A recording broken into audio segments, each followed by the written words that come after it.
Meus irmãos, texto de Hebreus, capítulo 12, versículos de 25 a 29, concluindo mais uma sessão da carta aos Hebreus, com este capítulo nesta noite.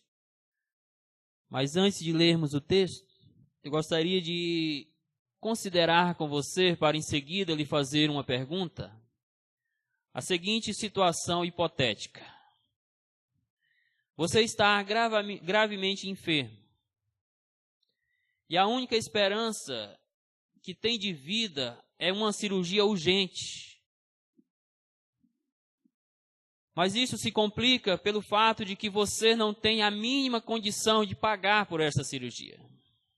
Mas, repentinamente surge um Senhor bondoso e com recursos suficientes para pagar por sua cirurgia, coisa que é feita imediatamente. Porém, Ele não apenas paga pela sua cirurgia, mas também provê tudo quanto é necessário para a sua completa restauração. Coisa esta que você não teria condição de fazer devido ao valor elevado das medicações e também dos cuidados médicos. Agora eu lhe pergunto, tendo sido você tão privilegiado pela boa ação desse Senhor, que atitudes você teria para com Ele? Talvez o seu coração transbordasse de alegria. Talvez você se sentisse numa dívida eterna com aquele Senhor. Talvez o seu coração estivesse inundado de gratidão. Talvez você desenvolvesse uma atitude de respeito. Quem sabe uma atitude de buscar construir uma amizade com aquela pessoa. Mas uma coisa é certa. Você buscaria desenvolver atitudes que de alguma forma pudessem ser agradáveis a este Senhor que tanto lhe abençoou e lhe privilegiou com tamanha bênção. Pois bem, semelhantemente, Deus nos tirou do leito da morte espiritual, curou as nossas chagas e nos deu plena restauração por meio do Senhor Jesus Cristo. Porém, Deus vai além disso, pois Ele também perdoou os nossos pecados. Ele nos adotou como filhos amados. E também nos fez participantes de um reino inabalável, o reino do Filho do seu amor. E agora eu também lhe pergunto, que atitude devemos desenvolver diante de tamanha bênção de Deus? Que atitude um crente que foi alvo da graça salvífica de Deus deve desenvolver diante dos privilégios que ele tem agora em Cristo Jesus? Vamos ao texto de Hebreus 12, de 25 a 29, que penso eu, ele nos dará algumas respostas. Tende cuidado, não recuseis ao que fala, pois se não escaparam aqueles que recusaram ouvir quem divinamente os advertia sobre a terra, muito menos nós, os que nos desviamos daquele que dos céus nos adverte, aquele cuja voz abalou então a terra. Agora, porém, ele promete, dizendo, ainda uma vez por todas, farei abalar não só a terra, mas também o céu. Ora, esta palavra, ainda uma vez por todas, significa a remoção dessas coisas abaladas, como tinham sido feitas, para que as coisas que não são abaladas permaneçam. Por isso, recebendo nós um reino inabalável, retenhamos a graça, pela qual sirvamos a Deus de modo agradável, com reverência e santo temor, porque o nosso Deus é fogo consumidor. Portanto, meus irmãos, à luz desse texto, nós queremos pensar nesta noite que os privilégios que o crente tem em Cristo implicam em desenvolver algumas atitudes em sua vida. E de forma específica, esse texto apresenta duas atitudes que o crente precisa desenvolver diante dos privilégios que ele tem no Senhor Jesus Cristo. A primeira atitude a ser desenvolvida é a obediência à palavra de Deus, versículos 25 e 27. Gostaria de lhes dizer inicialmente qual é o meu foco neste ponto, à luz do texto. É mostrar-lhes que não basta ouvir a palavra, é necessário também obedecê-la. À luz do texto anterior, onde há um contraste entre a dispensação da lei e a dispensação da graça, os privilégios outorgados pela dispensação da lei e aqueles que nos são dados por meio da graça em Cristo Jesus. Pensando na entrega da lei, nós vimos como que o povo ficou atemorizado diante da voz de Deus, de tal maneira que o texto anterior registrou uma súplica do povo para que Deus não lhes falasse mais. E à luz do Antigo Testamento, lá de Êxodo, conforme vimos, o povo suplicou para que Deus falasse por intermédio de Moisés, porque a Moisés eles ouviriam, porém não ouviriam diretamente a Deus. Mas nós sabemos que ali não é uma rejeição direta de ouvir a Deus. Na verdade, é um temor e um tremor diante da santidade de Deus, que os levou a ficar trêmulos, inclusive Moisés, diante do Deus que lhes falava. Contudo, à luz da história de Israel, nós sabemos sim que por vezes o povo se recusou a ouvir a voz de Deus por meio dos profetas. Mas no caso específico, lá da dispensação, da entrega da lei, o povo estava ao pé do monte, ouvindo a palavra de Deus. Mas a história mostra que este povo falhou em obedecer a esta palavra. Então, irmãos, o texto parte da premissa de que não basta ouvir, é necessário a prática da obediência à palavra do Senhor. E diante disto, então, este texto que lemos inicia com um alerta, uma advertência para aqueles que estão diante da palavra de Deus. Tende cuidado, não recuseis ao que fala. O termo cuidado aqui chama a atenção dos hebreus, para que eles pudessem ter uma atitude correta diante de Deus e da palavra de Deus. E o verbo recusar significa rejeitar continuamente ou continuar recusando-se a ouvir a Deus, principalmente no que diz respeito a aplicar os ensinos de Deus à sua vida. Irmãos, o texto nos exorta, alerta ou adverte a termos cuidado diante deste Deus que misericordiosamente decidiu se comunicar conosco. No passado, sim, de várias maneiras, como diz o início da carta aos Hebreus, mas no final dos tempos, por meio de Cristo Jesus, o clímax da revelação de Deus. E hoje, revelação esta disponível a nós, por meio da sua santa palavra. Tenhamos muito cuidado, para que o nosso coração não seja endurecido ao tal ponto de continuamente recusarmos ouvir a este Deus e aplicar os seus ensinos às nossas vidas. O problema dos crentes de Hebreus neste momento, não era falta de palavra, era falta de prática de palavra, irmãos. Por isso o autor os exorta, tenham cuidado. Não recusem o Deus que está falando com vocês. Esta advertência soa como uma exortação para estarem atentos quando ouvirem a palavra do Senhor. Atento de tal forma que as suas vidas possam ser submetidas aos seus preceitos, aos seus ensinos.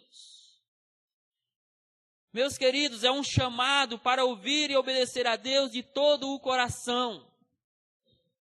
e não apenas ouvir superficialmente a palavra. Acredito que esta exortação é mais atual, meus irmãos, do que o jornal diário.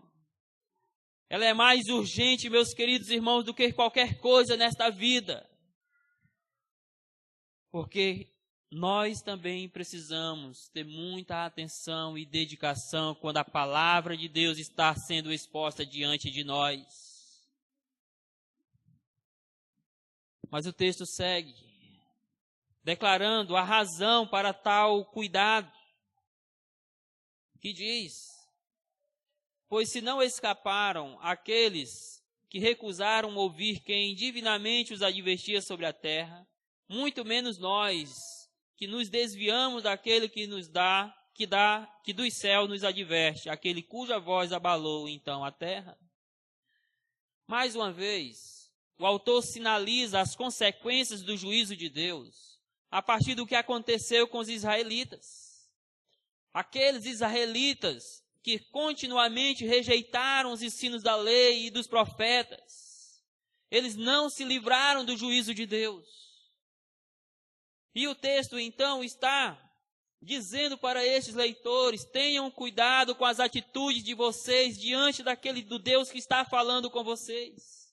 Porque no passado, aquela geração de israelitas que se recusaram a ouvir aquele que lhes falava e obedecer aquele que lhes falava, não escaparam do juízo divino.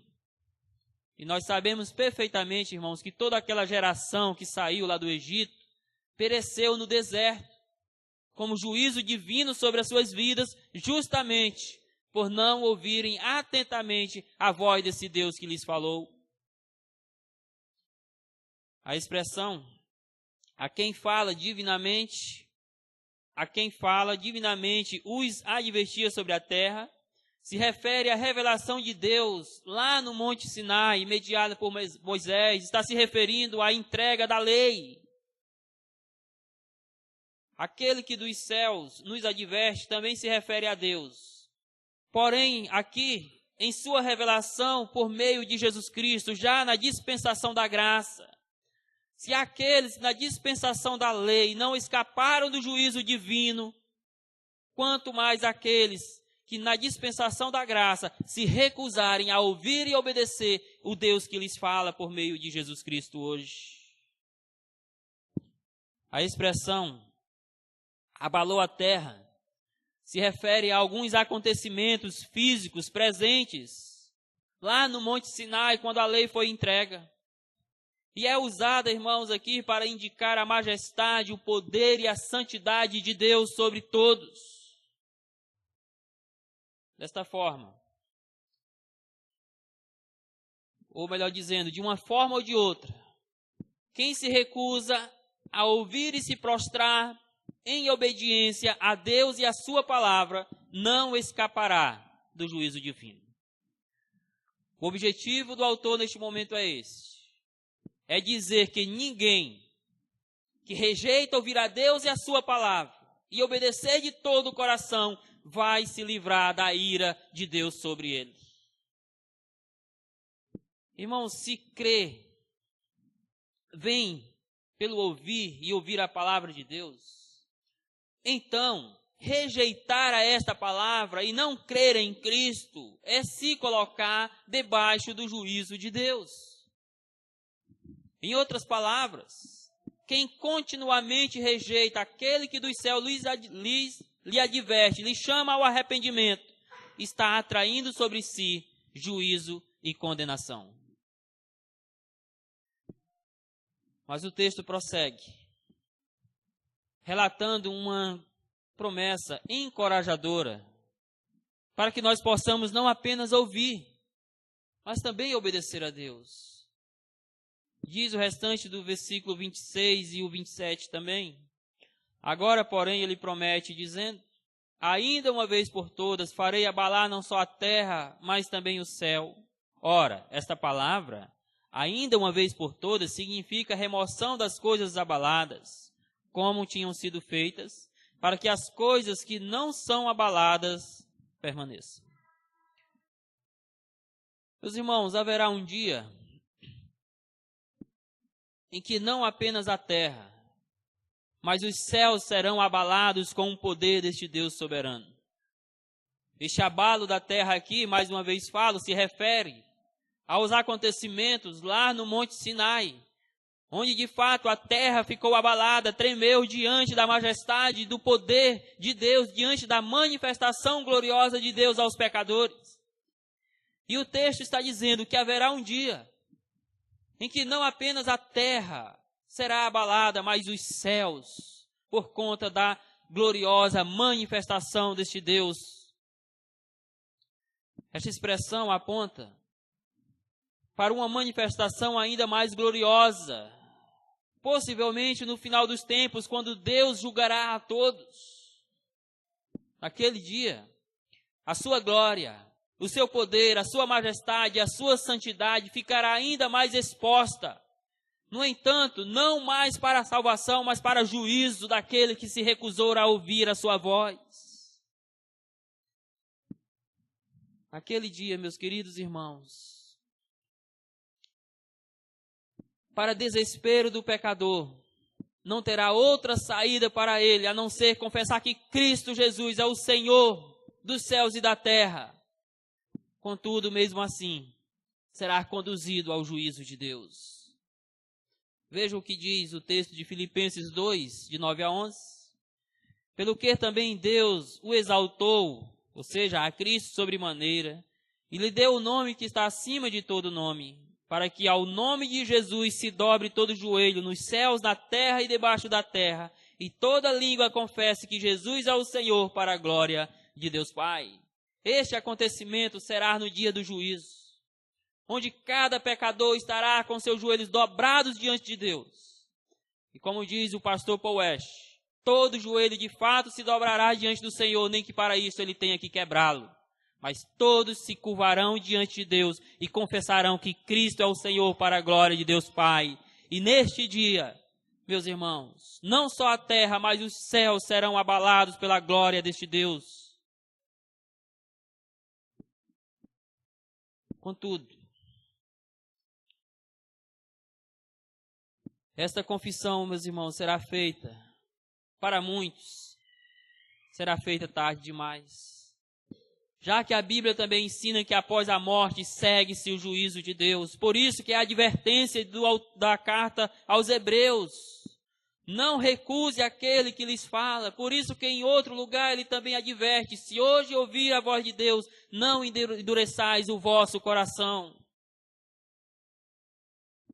E o versículo 27 aponta para a instauração plena do reino espiritual de Deus, no qual somente as coisas, irmãos, no qual as coisas abaladas, ou seja, as coisas terrenas serão destruídas, serão removidas, e somente as coisas eternas, ou seja, celestial, permanecerão por toda a eternidade. Portanto, tendo em vista as maravilhas que temos em Cristo, recai sobre o crente a obrigação de não apenas ouvir, mas também obedecer a palavra de Deus e o Deus da palavra. Mas vale dizer, irmãos, que esta disposição ela é implantada no coração do regenerado por meio da ação do Espírito Santo. E essa disposição de ouvir e obedecer atentamente a palavra do Senhor é a garantia de que um crente verdadeiramente faz parte do reino eterno e inabalável do nosso glorioso Deus. Por outro lado, a ausência dessa disposição de ouvir, de obedecer a Deus, é indício de que você, pecador, ainda está debaixo da perdição do pecado e, portanto, está sob o juízo de Deus. Portanto, a advertência é séria para você e também para mim e os demais. Não recuse ouvir aquele que lhe fala nesta noite. Portanto, de fato, o crente precisa desenvolver algumas atitudes em sua vida à luz dos privilégios que ele tem em Cristo. E o texto desta noite está apresentando a nós duas atitudes que precisamos desenvolver. A primeira atitude a ser desenvolvida é a obediência a Deus. Não basta ouvir, tem que obedecer. A segunda atitude a ser desenvolvida é a gratidão a Deus. Versículos 28 a 29. Acompanhe comigo aí, que em primeiro lugar o texto registra o motivo desta gratidão. Por isso, recebendo nós um reino inabalável. Meus queridos, a gratidão do crente a Deus é embasada em seu privilégio de ter sido chamado para fazer parte de um reino que é eterno, que é inabalável. E isto sem nenhum merecimento de sua parte. Na verdade, todos nós somos indignos deste reino. Por isso que o ingresso e permanência no reino se dá unicamente pelos méritos do nosso Senhor Jesus Cristo. Então, à luz dos méritos que nós temos em Cristo, à luz da nossa indignidade, mesmo assim, Deus nos privilegiou e nos chamou para recebermos um reino inabalável.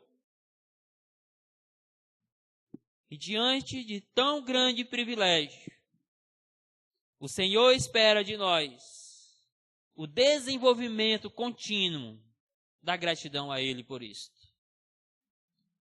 A expressão "por isso" se refere à estabilidade eterna do reino, descrita no versículo 27, que contrasta com uma instabilidade daquilo que é terreno, com a transitoriedade daquilo que é terreno.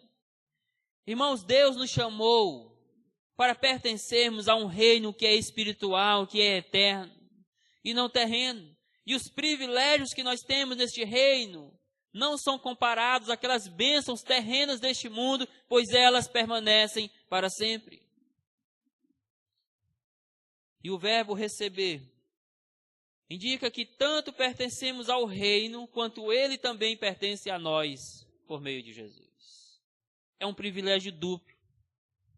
Ter sido chamado para pertencer a este reino já é um privilégio. Mas este reino também pertence a nós. Em outras palavras, este reino que é eterno é a herança que nós temos em Cristo Jesus. E à luz disto, o autor de Hebreus esperava dos seus leitores, e certamente o texto espera de nós, uma atitude de gratidão a este Deus, que misericordiosamente, por meio do seu Filho, nos chamou e nos deu este reino espiritual. Veja, por exemplo, o que diz lá em Colossenses capítulo 1, versículos 13 e 14. Ele nos libertou, Deus, Ele nos libertou do império das trevas e nos transportou para o reino do Filho do seu amor, no qual temos a redenção, a remissão dos pecados. Veja, meus irmãos, que Paulo também está nos dizendo que Deus nos libertou do império das trevas, daquela vida pecaminosa na qual nós éramos governados pelo pecado, e nos transportou para o reino de Cristo Jesus, nos fez participantes deste reino. E neste reino nós temos a redenção, a libertação do poder escravizador do pecado. Nós temos a remissão, ou seja, o perdão dos nossos pecados. Por isso este reino requer dos seus súditos uma atitude de gratidão a Ele. E o termo inabalável significa algo que é irremovível. E aqui aponta para a impossibilidade de sermos retirados do reino ou de o reino ser retirado de nós. Ou seja, meus irmãos, não tem como cair da graça. Não tem como pertencer ao reino e depois deixar de pertencer. Não tem como ser chamado por Cristo e depois não será mais aceito por Deus. Porque este reino, a qual diz o texto, nós pertencemos, é um reino inabalável, ou seja, um reino que não pode ser retirado de nós e nem também nós podemos ser retirados dele. Que promessa! Ou que exortação gloriosa nós temos em Cristo. Que encorajamento, meus queridos irmãos, para que possamos estar em Cristo com o coração transbordando de alegria. Assim, o motivo de sermos gratos ao Senhor está no fato de Ele misericordiosamente ter nos chamado para ingressar no seu reino espiritual e celestial. Mas veja comigo ainda, que em segundo lugar o texto registra a forma da gratidão. Como que eu tenho que agradar ao Senhor? O que eu devo fazer que é agradável a Deus, que vai satisfazer o coração de Deus? O texto segue nos mostrando. Recebendo nós um reino inabalável, retenhamos a graça. A expressão, irmãos, retenhamos a graça é a recomendação para nós. E a palavra aqui, retenhamos, significa reter para si ou manter continuamente uma postura no coração. A ideia é que devemos reter para nós, guardar dentro de nós, no íntimo do nosso ser, uma atitude de gratidão a Deus permanente no nosso coração. Agora eu preciso dizer algo. É claro que esta gratidão não pode ser vista, ou nem mesmo definida, como uma tentativa de querer recompensar a Deus pelo que Ele fez por nós e em nós. Pois se você busca agradar a Deus como uma forma de recompensá-lo porque Ele lhe perdoou dos seus pecados, você está querendo pagar pela sua salvação e isto é antibíblico. A gratidão do crente não é uma tentativa de barganhar com Deus. Não é uma tentativa de querer pagar a sua salvação, até porque Ele jamais poderia fazer isso. Mas é sim, meus irmãos, um sentimento de reconhecimento do quanto ele foi abençoado por Deus na salvação por meio de Jesus Cristo. E movido por este sentimento, por este reconhecimento do quanto ele foi abençoado, do quanto ele foi privilegiado, o seu coração alegremente transborda de gratidão a este Deus. Eu digo isto, irmãos, porque não é incomum em nossos dias crentes, até mesmo sinceros, verdadeiros, buscarem agradar o Senhor, motivado por um sentimento de retribuição. Deus não precisa de nada seu e nem meu. Todavia, uma boa forma de expressar louvor a Deus pela salvação que Ele te deu e que Ele deu a mim, é agradecendo continuamente a Ele, é retendo para o nosso coração esse sentimento de gratidão ao Senhor. Por isso, o seu coração deve sempre estar transbordando de agradecimentos a Deus, que fez você imerecidamente ser um participante do seu reino eterno. Então, a forma da gratidão é retendo no seu coração esta atitude de agradecer. Não como retribuição, mas como reconhecimento do quanto você foi abençoado por Deus. Mas veja que, em terceiro lugar, o texto registra o objetivo da gratidão, pela qual sirvamos a Deus de modo agradável, com reverência e santo temor. O objetivo, meus irmãos, da gratidão, conforme assim colocamos neste momento, é poder adorar ao Senhor de forma correta. É poder servir a Deus adequadamente. E o texto logo vai mostrar que isso se dará de 3 maneiras: de forma agradável, com reverência e santo temor. Agora eu lhes digo, se vocês não têm um coração que transborde de gratidão ao Senhor, você não vai adorar a Deus adequadamente. A expressão pela qual, aqui, significa que somente conservando ou retendo para si a graça, que aqui no texto significa gratidão, somente conservando um coração grato a Deus é que o crente pode, de fato, servi-lo ou adorá-lo de maneira adequada. E o verbo servir, ele também poderia ser traduzido, e assim melhor seria, por adorar. Porque denota aqui, irmãos, a adoração ou um estilo de vida que agrada ao Senhor. Portanto, todos quantos foram chamados para fazer parte do reino de Deus, precisam desenvolver uma adoração agradável, reverente e com temor diante de Deus. Mas não tem como fazer isso se primeiro o seu coração não estiver agradecido por Deus ter lhe escolhido para ser um súdito do reino. E é desta forma que o texto define a adoração a Deus de 3 maneiras. Primeira, deve ser agradável a Ele. Irmãos, o fracasso de muitos cristãos contemporâneos é que eles estão em busca de uma adoração que agrade a eles e não a Deus. O fracasso, o declínio de muitas igrejas contemporâneas, e inclusive igrejas consideradas conservadoras, é que elas estão buscando uma adoração que agrade o ouvinte e não a Deus. Mas veja que o texto diz pela qual sirvamos a Deus ou adoramos a Deus de forma ou de modo agradável.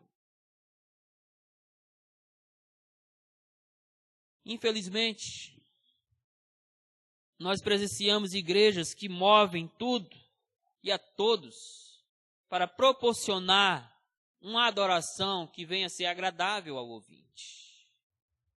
A música tem que ser voltada ao ouvinte, a satisfazer o seu ego. As mensagens têm que ser paliativas, sem conteúdos, porque tem que agradar o ouvinte, e os ouvintes não gostam de serem diretamente confrontados com a palavra. E não estou generalizando. Crente verdadeiro, sincero, temente a Deus, que quer agradar o Senhor, ele gosta sim de ouvir a palavra, por mais que ela vá mexer nas suas feridas, mas ele gosta. A adoração, irmãos, ao Senhor tem que ser agradável, tem que ser em espírito, tem que ser em verdade, como ensinou o Senhor Jesus Cristo. E o que isso significa? Significa ter uma vida que proporcione satisfação e alegria a Deus. Significa ter uma vida que seja prazerosa ao Senhor. Isto é agradar a Ele. Mas em segundo lugar, deve ser com reverência a Deus. A reverência aqui é a honra que nós prestamos a Deus como um ser supremo sobre as nossas vidas. À medida que nós reconhecemos a supremacia de Deus sobre nós, a excelência, a santidade, a majestade, o poder e a autoridade de Deus em nós, o nosso coração tem que se prostrar diante dele em reverência, em desejo de honrá-lo, de respeitá-lo como o Senhor das nossas vidas. Mais uma vez digo que infelizmente e lastimavelmente esta é a geração de cristãos mais irreverentes a Deus. Basta você ir em muitos cultos contemporâneos que você vai constatar o que estamos dizendo. Não há honra a Deus nos seus cultos, não há respeito. Mas esta reverência, irmãos, que o texto fala, ela é manifestada por um estilo de vida que intencionalmente, busca honrar e respeitar a Deus como Senhor da sua vida. Se você não faz isto, ou seja, se intencionalmente você não busca honrar a Deus, se intencionalmente você não busca respeitar a Deus como Senhor da sua vida, você está cultuando irreverentemente ao Senhor. O problema contemporâneo é que muitas vezes nós confundimos essa reverência, que acima de tudo é interna, com atos externos.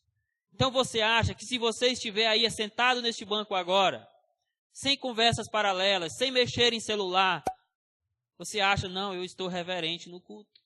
Mas e o seu coração? E a sua vida quando você sai daqui? Ela intencionalmente busca honrar a Deus? Ela intencionalmente busca demonstrar respeito por Deus e as coisas de Deus? Ela intencionalmente demonstra que Deus é um ser supremo na sua vida? Medite sobre isto.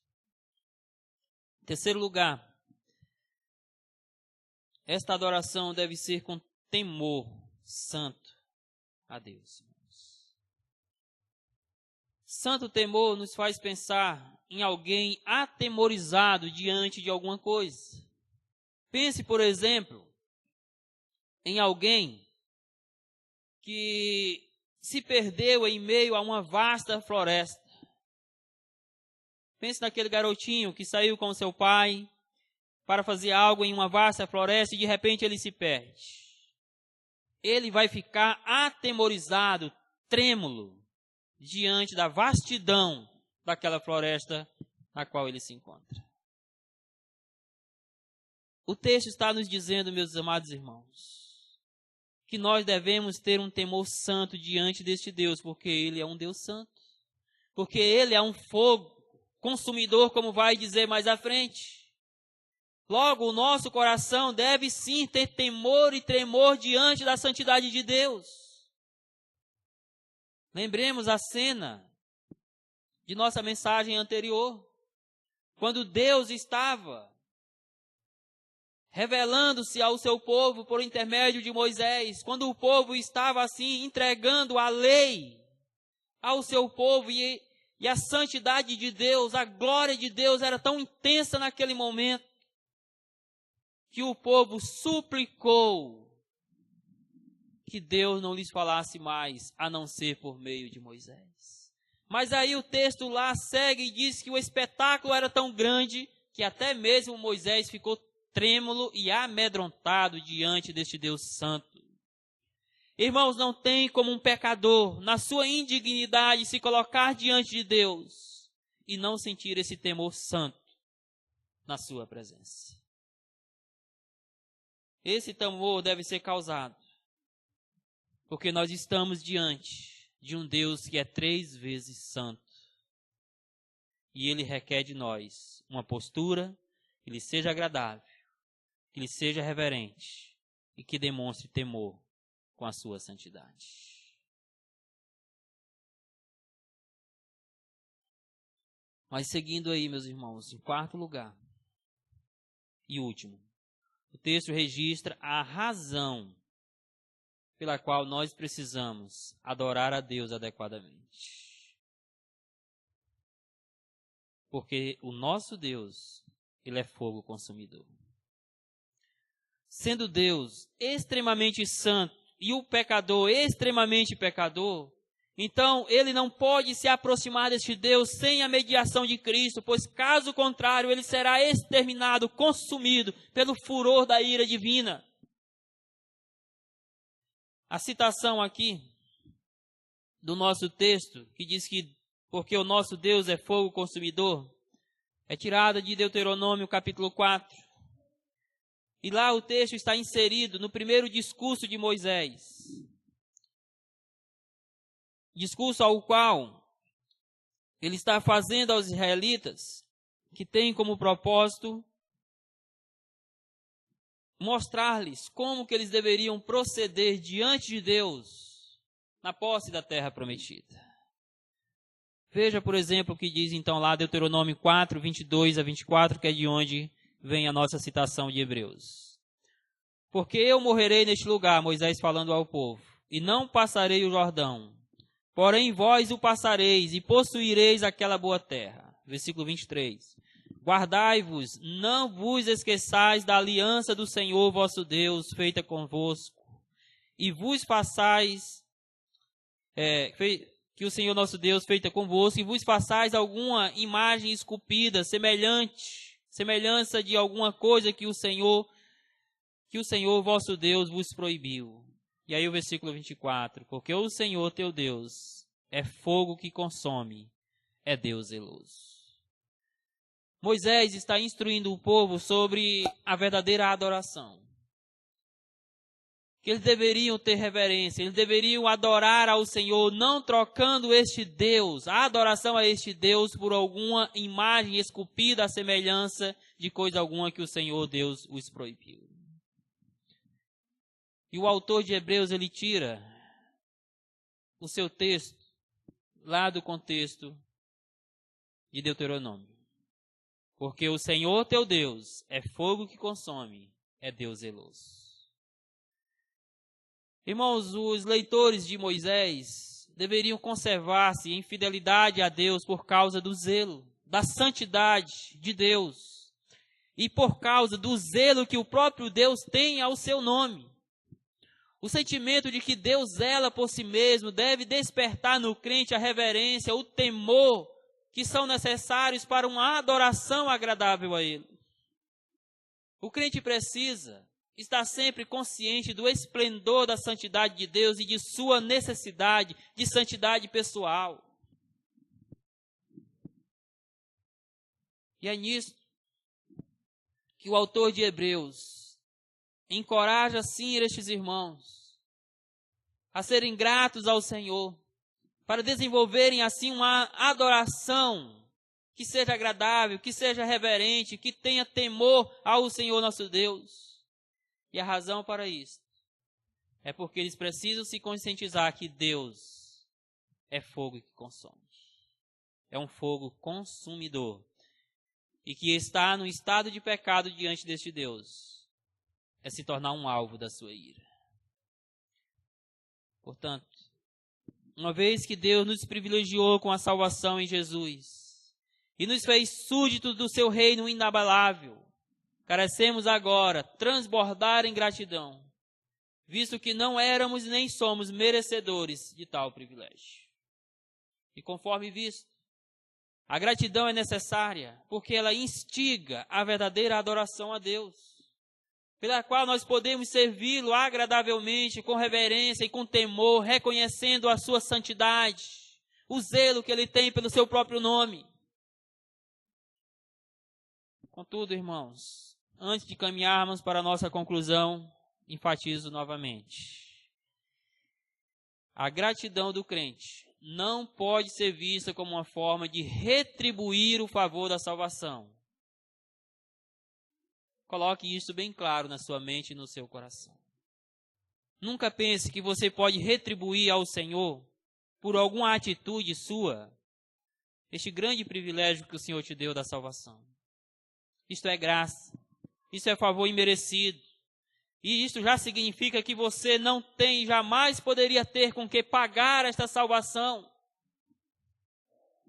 A gratidão deve partir de um sentimento de indignidade pessoal, mas ao mesmo tempo que reconhece que se não fosse o agir de Deus na sua vida, você estaria ainda debaixo da condenação do pecado e do juízo divino.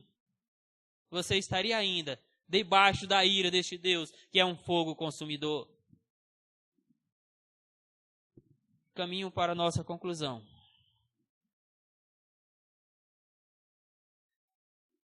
Dizendo que, de fato, os privilégios que você e eu temos no Senhor Jesus devem instigar em nós o desenvolvimento de atitudes, de algumas atitudes ao Senhor.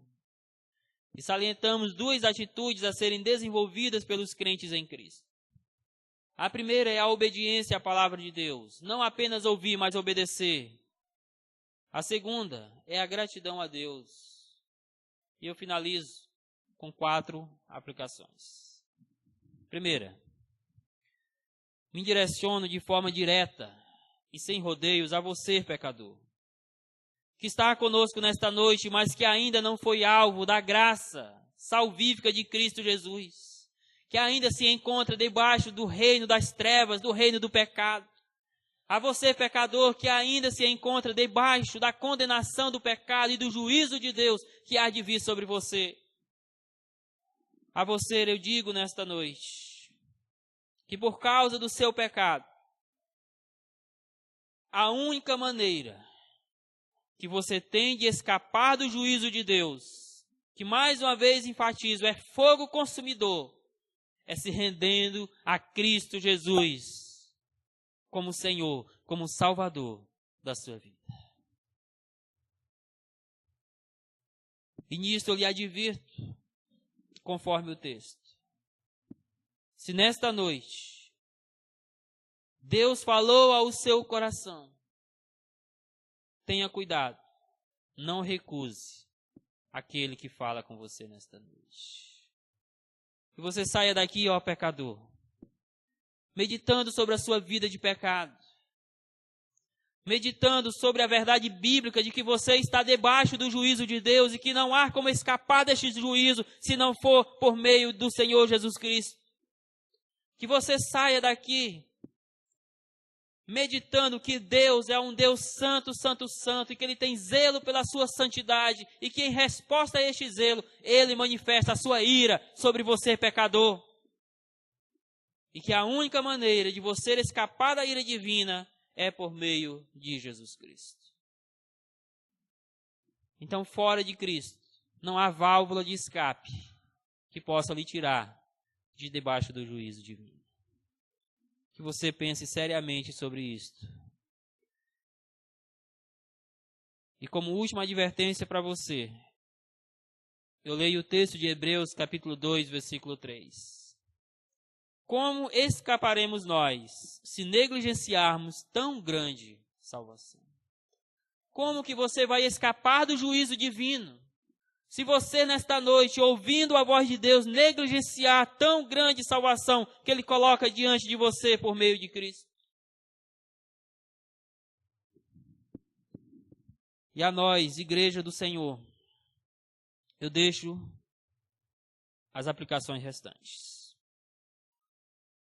Primeira, não basta ter disposição de ouvir a voz de Deus, quer seja por pregações, quer seja por leituras bíblicas. É necessário também ter a disposição para obedecê-la. Não basta você vir aqui semanalmente. Não basta você ler a sua Bíblia diariamente. Não basta você fazer orações ao Senhor se a sua vida não é caracterizada pela prática de obediência a Deus e à palavra de Deus.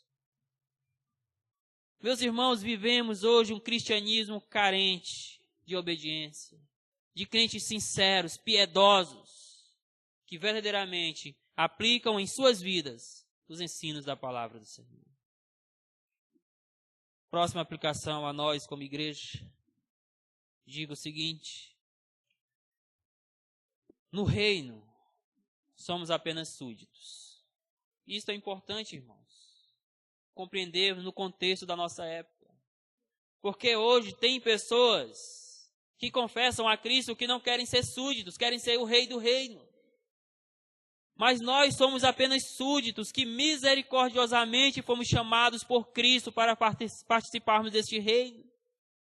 Logo, se somos súditos, temos um Senhor e devemos submissão irrestrita ao Senhor do reino que é Cristo. E esta submissão, ela pode se manifestar de várias formas. Como, por exemplo, no estilo de vida que agrade ao Senhor. Com uma vida de santidade, com uma vida de devoção pessoal, com uma vida de reverência, de dedicação ao reino. Mas eu quero que você entenda o seguinte: se você é súdito do reino, você tem que viver debaixo do senhorio do Senhor do reino, que é Cristo Jesus. Quarta e última aplicação.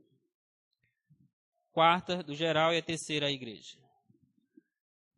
Meus caros irmãos em Cristo, ouvidores, praticantes da palavra, espero eu, coloquem as suas vidas espirituais nesta noite, diante da palavra de Deus e do Deus da palavra, E se ele lhe advertir que algo precisa ser mudado, então, eu lhe aconselho com muito amor em Cristo. Não feche o ouvido e o coração para as advertências de Deus. Se a palavra do Senhor nesta noite lhe advertiu em alguma área da sua vida, não faça de conta que não foi com você. Não cometa o erro, a loucura de ter ouvido a palavra do Senhor nesta noite e de pensar que o fulano deveria estar aqui quando Deus quer falar ao seu coração. Por isso eu digo, se o Senhor trouxe alguma advertência a você, algum alerta nesta noite, então não feche o ouvido e o coração para as advertências de Deus. O povo de Israel pereceu no deserto, porque não deu ouvidos às advertências do Deus que lhes falava. Talvez você, à luz do texto desta noite, talvez você chegue a algumas conclusões. Quem sabe que você tem que ser um crente mais assíduo nos cultos. Quem sabe Deus lhe advertiu nesta noite que você tem que exercitar mais a fé cristã, ler mais a palavra, orar mais, congregar mais, estar mais com o povo de Deus. Quem sabe Deus falou no seu coração nesta noite que você tem que ser um homem e uma mulher mais espiritual, mais piedoso, mais piedosa. Quem sabe Deus falou ao seu coração nesta noite lhe advertindo que como cristão você tem que ser um melhor marido, melhor pai, melhor filho, melhor filha, melhor esposa, melhor mulher, melhor mãe. Por isso, concluo com a advertência que iniciamos o texto. Tenham cuidado, não recuseis aquele que vos fala. Que Deus nos abençoe em Cristo. E aí, espero que você tenha gostado desse vídeo que você acabou de assistir. Não se esqueça de dar seu joinha, seu like, compartilhar esse vídeo e se inscrever no nosso canal e ativar o sininho.